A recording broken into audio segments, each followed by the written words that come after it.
Rabada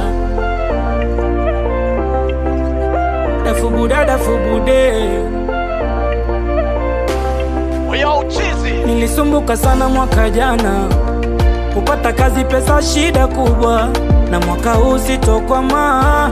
Tatunga wimbo initoe mbuga, nikipata nitakula na wanangu, wanaonikubali nitajengea mamangu. Nikipata nitajenga nyumba yangu, tatoa magoma kwa mashabiki zangu. Mwaka huu mwaka wa mafanikio, wa kujiprove ya